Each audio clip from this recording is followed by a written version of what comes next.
México. Doctor Buscaglia, buenas tardes. ¿Cómo está, don Julio? Qué gusto escucharlo. No lo veo, pero lo escucho. Bueno, así son estas cosas tecnológicas, pero aquí en pantalla nos vemos los dos, Edgardo. Edgardo, pues estamos aquí en México metidos ahora en esta especie de torbellino de los videos, las denuncias y contradenuncias. A la primera acción de la cual ya hemos hablado relacionada con Emilio Lozoya, su denuncia de hechos y el video dado a conocer de una manera extraoficial, es decir, no se ha precisado cuál es la fuente de origen de ese video, donde se muestran maletas con paquetes de billetes. Pues ahora se ha dado esta develación de videos en los que se involucra al hermano del presidente de la República y a uno de sus funcionarios cercanos. ¿Qué sucede en estos casos, Edgardo? ¿Suelen darse este tipo de acciones y reacciones, de réplicas, de contradenuncias cuando se inician estos procesos? Sí, don Julio, es muy importante que la audiencia tenga en cuenta que hay mucha experiencia internacional en estos temas y que normalmente cuando sube un nuevo grupo de poder al gobierno, en algunos países como Tanzania o como otros que se han incorporado a las democracias modernas, como Rumania, Bulgaria, cuando se incorporó a la Unión Europea, surgen estos videos de grupos de poder uno contra el otro. No es que yo esté comparando al caso Lozoya con el caso de Don Pío, porque claramente el caso Lozoya es delincuencia organizada transnacional, el caso que se le imputa a él es delincuencia organizada transnacional, en donde hay 33 países involucrados, empresas de varios países, el caso de Brecht, no me estoy mencionando. El caso de que ahora se le atribuye al hermano del presidente es un caso típico de presuntas o posibles imputaciones por financiamiento ilegal de campañas. Hay un problema de cultura de la legalidad en México. La cultura de la legalidad en México, como en otros países de la región, es muy pobre, es pésima. Entonces salen expertos a decir, pero ese dinero es dinero bueno porque viene del pueblo. Estoy de acuerdo, es muy posible que sea dinero limpio el que recibió este señor, es muy posible, y seguramente viene de gente inocente, ángeles, obreros que quieren contribuir a la campaña de López Obrador. Pero tienen que aprender que sea dinero limpio o sea dinero sucio del Chapo Guzmán, en ambos casos hay una violación a la ley. Entonces hay una violación al marco regulatorio que se le aplica al financiamiento de campañas electorales, si se llega a confirmar que eso es así en el caso del hermano del presidente. Claramente está.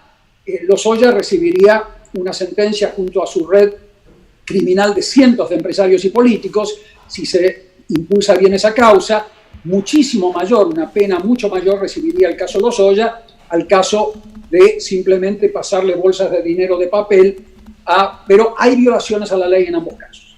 Y hay que reconocerlos como tal, porque el mismo canal de financiamiento electoral que usa la gente honesta, ¿no?, con dinero limpio, como el que comentaba el doctor Meyer el otro día en una entrevista que le hizo el colega Ernesto Ledesma en Rompevientos, ese dinero limpio de gente honesta, en los mismos canales se mezcla con el dinero del Chapo Guzmán y el dinero del Mencho. Entonces hay que terminar con las contribuciones informales, porque son el gran regalo de Navidad para la delincuencia organizada. Uno de los 3 grandes pilares de la delincuencia organizada, que hace que la delincuencia organizada mexicana se comporte como la de Afganistán o la de Nigeria, es que el financiamiento de campañas políticas en México está mafiocratizado. O sea, la delincuencia organizada mete miles de millones de pesos al año y lo hace a través de esos mismos canales informales que ustedes vieron en esa inocente bolsa presunta de contribución de campañas políticas ilegalmente que vieron en ese video supuestamente ligado al hermano del presidente. Ahora, hay miles de casos como esos. Todos los partidos se financian las campañas así desde hace mucho tiempo. Te acordarás que yo desde hace años le digo a Carmen Aristegui en sus programas que ese es el mecanismo normal de financiamiento de campañas, y hasta les di una cifra. Cuando hicimos una encuesta hace 5 años, 8 de cada 10 pesos que entraban a los partidos y a las campañas entraban así como tú lo viste, 8 de cada 10 pesos.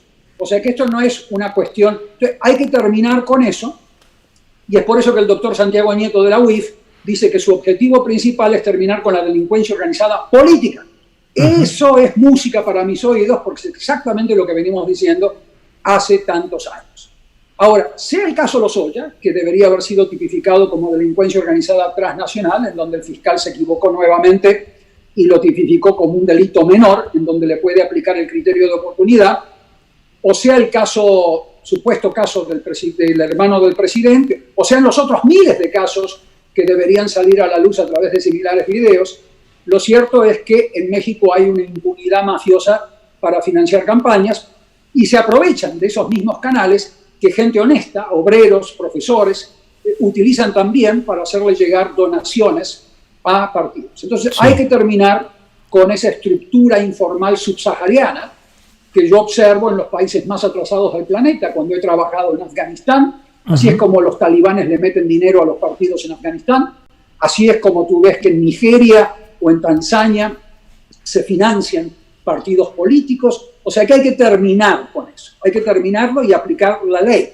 El tema de cultura de legalidad, don Julio, es clave.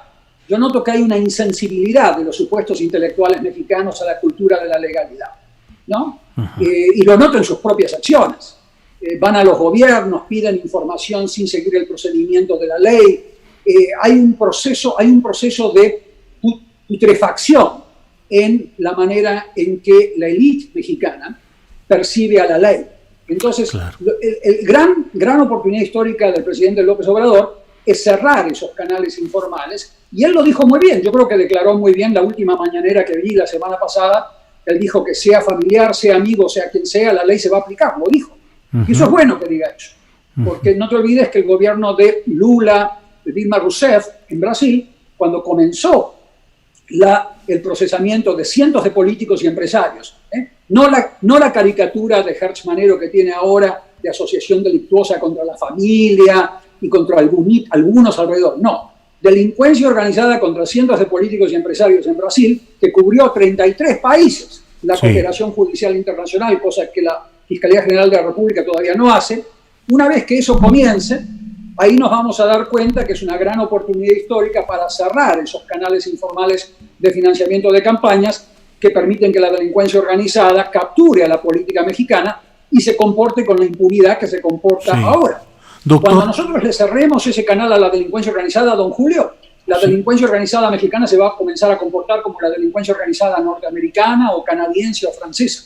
Se les va a terminar la impunidad y protección política que reciben a través del financiamiento de campañas políticas. Claro. Esa es la materia pendiente. Y a mí me llama poderosamente la atención, y por eso yo critico a los académicos mexicanos con mucha fuerza, ¿por qué gente que supuestamente son politólogos no se focalizan en una reforma electoral antimafia basada en auditorías de 3 instituciones diferentes, más auditorías ciudadanas, como en las 67 democracias del planeta? No lo dice Buscaglia, lo dicen las mejores prácticas de las 67 democracias que hacen eso.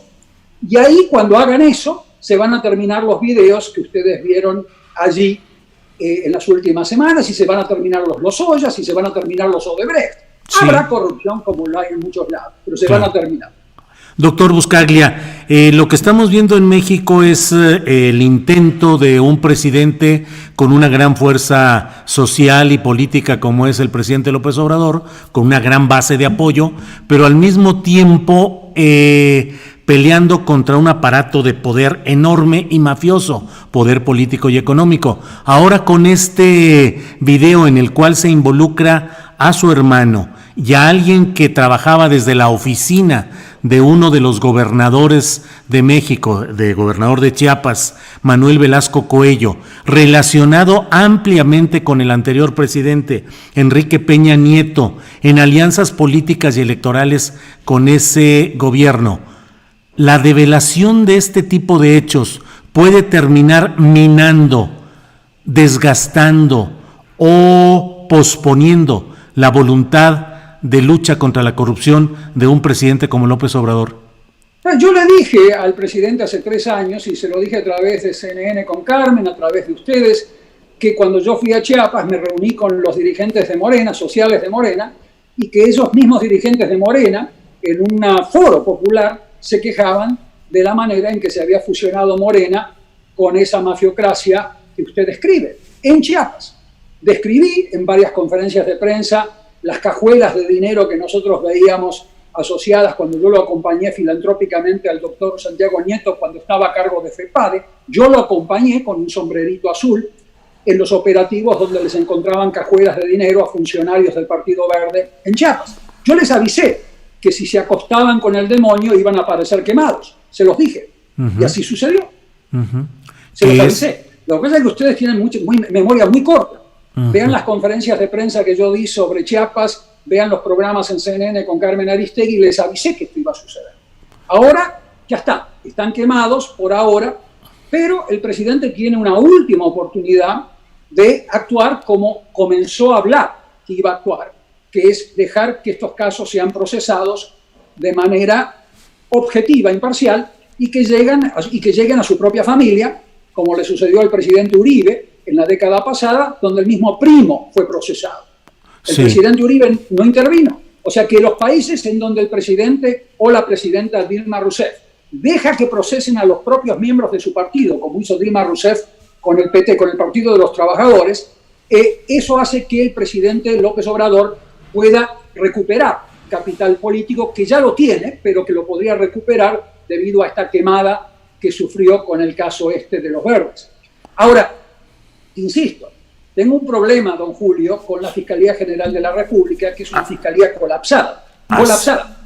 Sí, dime. Sí, a eso voy precisamente a preguntarle cómo puede haber justicia en este caso, es decir, en la consignación eventual del caso de Pío López Obrador y de David León Romero, si la Fiscalía General de la República, la Fiscalía de Delitos Electorales y la Fiscalía contra delitos o actos de corrupción están ocupados por personajes totalmente emparentados políticamente con el propio presidente de la República. Están completamente emparentados con el sistema político previo, sea el Morena o sea el PRI o el PAN o el PRD. Estas son gente que pertenece al desastre del pasado. Hertz Manero. Hertz Manero es un personero. A ver, en cualquier país normal, Hertz Manero, un hombre honesto, y supongo que es una buena persona, no lo conozco, pero formó parte de un fracaso total de los gobiernos anteriores. Jamás sería llamado a un gobierno de renovación. Solamente en México eso sucede, porque en México la clase política se cambia de camiseta, ¿no? Y vuelven a resucitar, como Barbosa, Bartlett y otros, de partido en partido. En la Fiscalía General de la República tú tienes un gran problema y te lo voy a dar con cifras para que no parezca subjetivo, porque allá la gente se ofende mucho, ¿no? Es muy autoritaria, muy intolerante las élites mexicanas, pero tienen la mentalidad del virreinato de Nueva España todavía, entonces cuando les criticas el desempeño lo consideran un insulto personal. La Fiscalía de Hertz Manero está judicializando un número 2.5% de las carpetas de investigación de delincuencia organizada, mis temas. Yo se lo dije durante el debate que tuve con Hertz Manero y él no lo negó. Él no, cuando le di esa cifra que te estoy dando ahora, no lo negó. Eso es una fiscalía colapsada. No hay ninguna fiscalía de Latinoamérica que esté tan colapsada como la de él. Él puede llegar a seguir haciendo shows, ir a foros con académicos del Colegio de México, puede seguir haciendo shows, pero la fiscalía de él está colapsada, no funciona, no está capacitada hoy organizacionalmente para atender adecuadamente a casos tan complejos de delincuencia organizada transnacional como el caso Lozoya, donde si tú tomas los similares al caso Lozoya, donde solamente cambian los nombres, pero son personajes similares, en Perú, en Brasil, en Panamá, en República Dominicana, cambian los nombres, en vez de Lozoya se llamarán Pérez, pero es el mismo modus operandi de Odebrecht. En todos esos países han caído presidentes que fueron sentenciados, procesados, 4 presidentes de la República en Perú, 2 presidentes de la República en Brasil. Y cuando eso ocurre, los fiscales valientes de Brasil y de Perú hicieron investigaciones conjuntas con autoridades de 33 países. Cientos de políticos cayeron. Lo que se viene a México hasta ahora con Hertz, por lo que yo puedo ver, es una simulación. Es una pura simulación. Que se van con asociación delictuosa, que es una tipificación, como tú sabes, de menor gravedad, para aplicar el criterio de oportunidad a los otros. En vez de irse, como se debería haber ido, como delincuencia organizada, prisión preventiva a Lozoya, ahí le das incentivos a que entregue a todo el mundo, no solamente a los que a él no le gusta o a sus enemigos, pero a todo el mundo, y se arman así los casos de delincuencia organizada transnacional que terminan con las mafiocracias de los países. Así se purgan los sistemas. Hasta hoy viene de simulación. Sí. Y viene de simulación, porque cuando yo le entrego al doctor Hertz, y ahí te voy a dar un ejemplo personal propio, ¿no? Donde yo te digo mi experiencia. Cuando yo le envío un email con un esqueleto de manual de coordinación interinstitucional, gratuito, filantrópico, donde le aclaro en la carta sin ningún tipo de honorario para nadie, aclaro esto porque hago mucho trabajo filantrópico, yo en México y en otros países, no por mérito de uno, porque a mí me apasiona el tema y hago trabajo, como tú, ¿no? Don Julio, y hago trabajo filantrópico. Y cuando se lo envío, el tipo me responde a través de un director de que él me quiere dar un mensaje verbal. Y yo cuando escucho eso, a mí se me paran las alarmas, ¿no? Especialmente con la clase política mexicana, y le digo, no, mire, todo mensaje que usted me dé en relación a este manual, démelo por escrito. No me vuelve a responder Hertz y le filtra los emails a Sergio Aguayo. Fíjate tú, la actitud ante un manual de cooperación interinstitucional, cuyo esqueleto yo le envié, que es mejor práctica en 67 democracias, que le permite a la Fiscalía General de la República cooperar con 9 instituciones federales y con una enormidad de instituciones extranjeras. Sí. Esa es la actitud.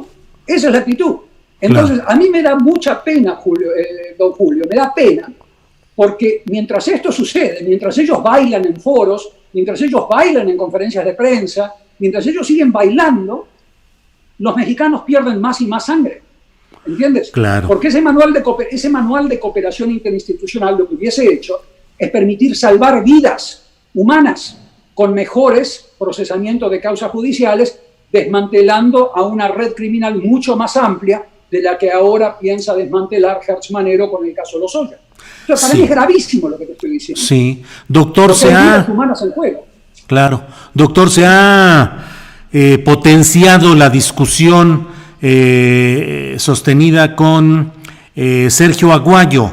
Sergio Aguayo, investigador del Colegio de México, autor de varios libros sobre temas relacionados con seguridad pública, con temas políticos, y él en particular ha hablado del ego muy robusto del doctor Buscaglia, además de señalar otro tipo de adjetivos críticos respecto a su trabajo y que no conoce los resultados de esos trabajos que dice haber hecho en muchos países. ¿Qué ha sucedido ahí? ¿Por qué?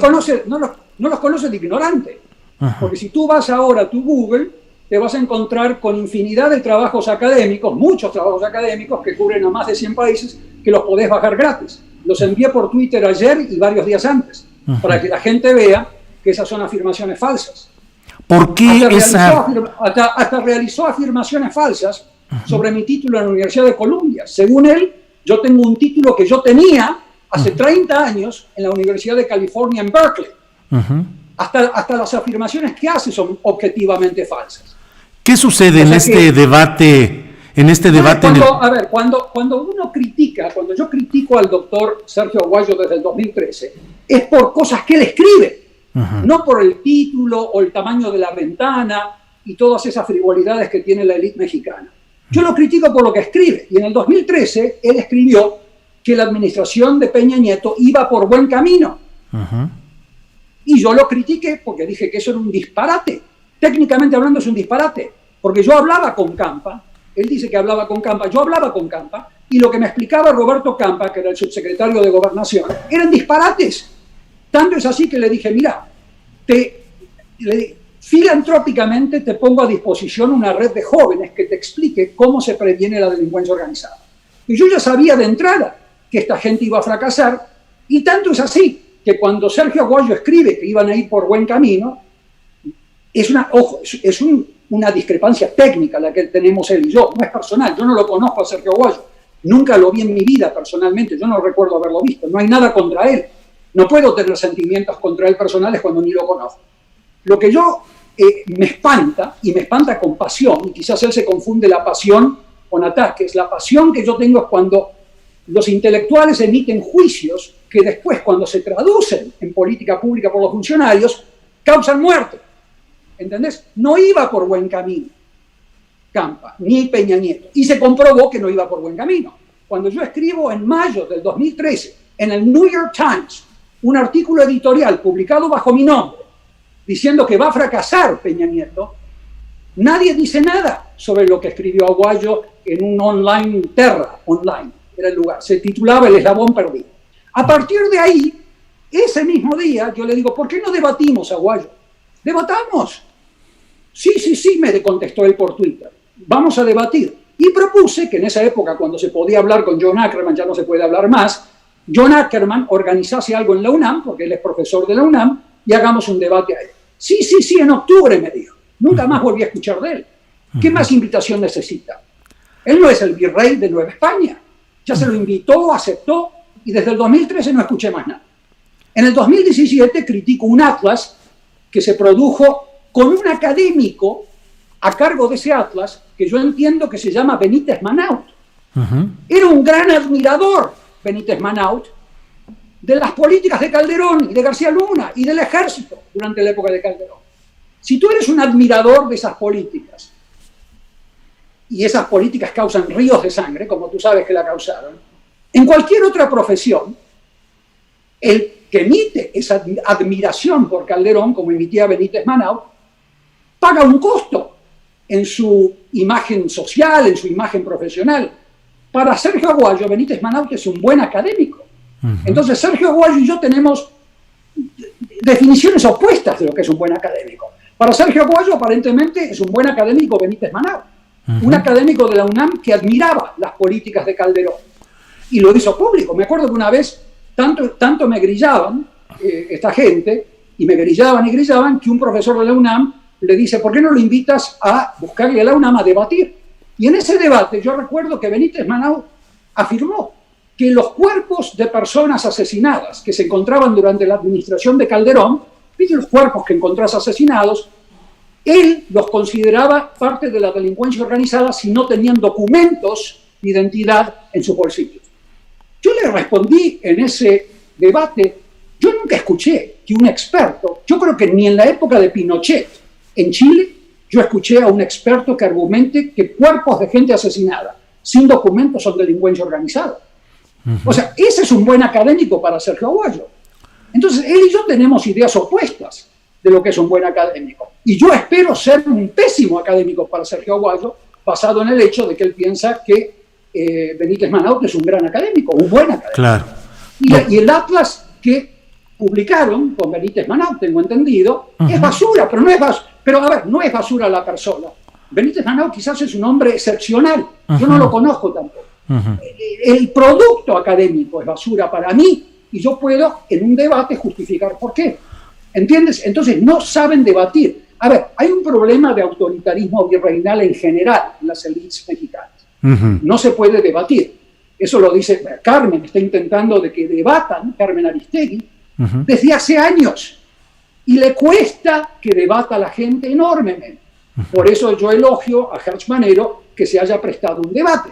Pero en el medio del debate ya se quería ir. No quería debatir mucho. Cuando él vio que había mucha crítica, ya se quería ir. No, yo ya dije lo que vine a decir. Que a ver, no sea autoritario. Eso es autoritario, le dije a Hertz Manero. ¿Te acuerdas, no? El debate. Pues no puede ser que estas cosas no se debatan académicamente, porque el debate es un control de calidad. Si debatiésemos, por ahí quizás Sergio Aguayo me podría demostrar que yo estoy equivocado. Y en cuyo caso, si yo estoy equivocado, me va a ayudar a mejorar. Entonces yo no creo tener un gran ego exorbitante si estoy pidiéndole que me corrija en un debate. Y no te debaten, porque así fue la Academia Mexicana por décadas y décadas y décadas, desde andás a ver cuándo, desde el virreinato. O sea, intelectuales y académicos asociados fundamentalmente al poder, incapaces de ejercer una crítica abierta y fundamentada. ¿Eso es lo que hemos tenido?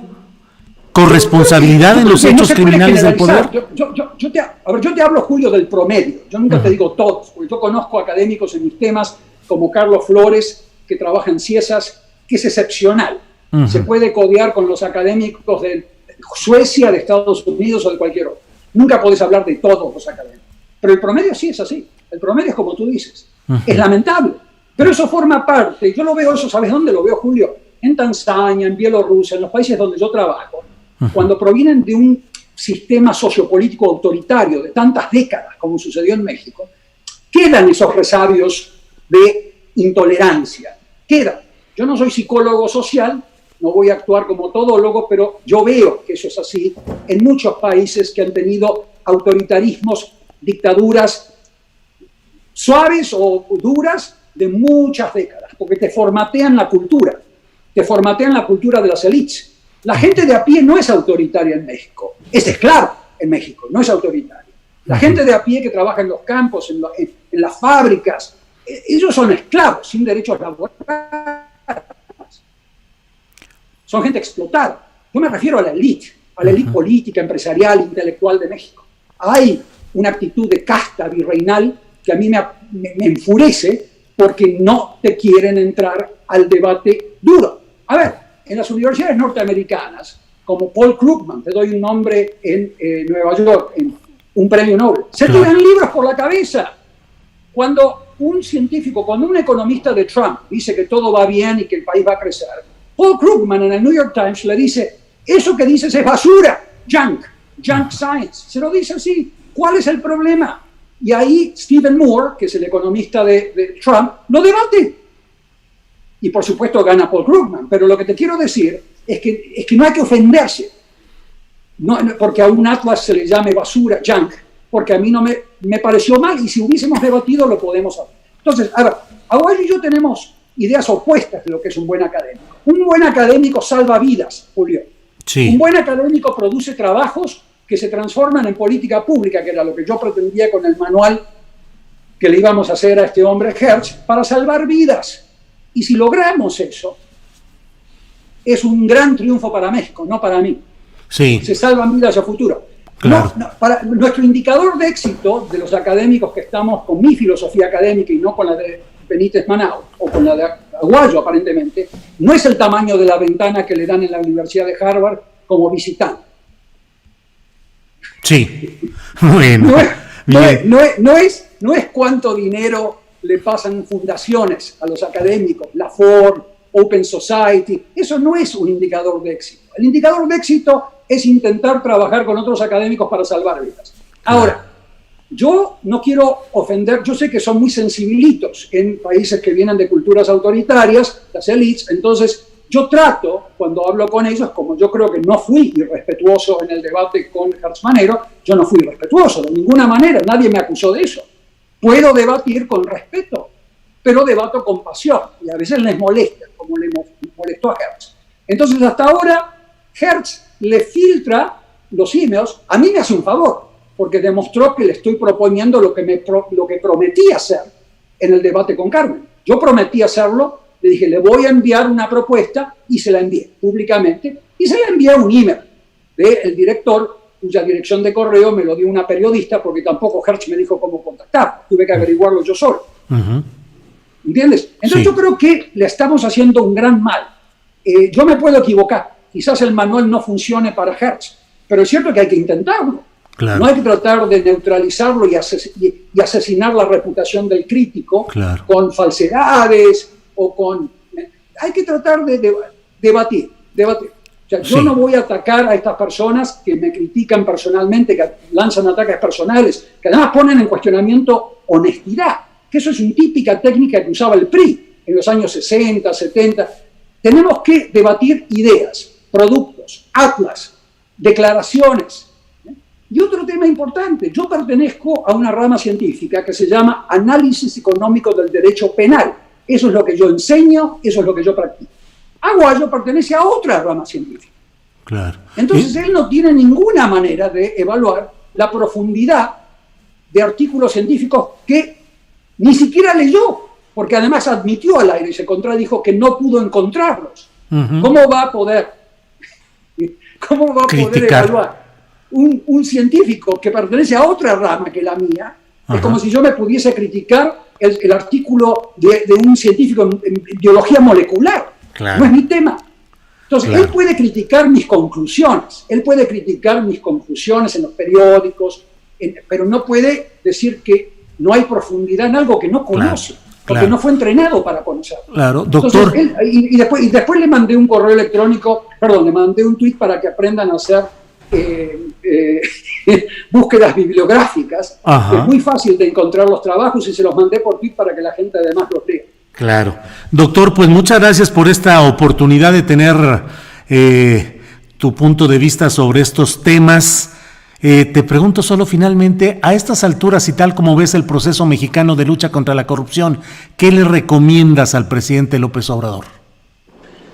El presidente tiene que asegurarse de que las 7 personas similares a el doctor Santiago Nieto, que yo los clasifico metafóricamente como ángeles, son 7, además del doctor Santiago Nieto, y no voy a mencionar los nombres de los otros 7 para que no le comiencen a intentar asesinar su reputación o asesinarlo físicamente.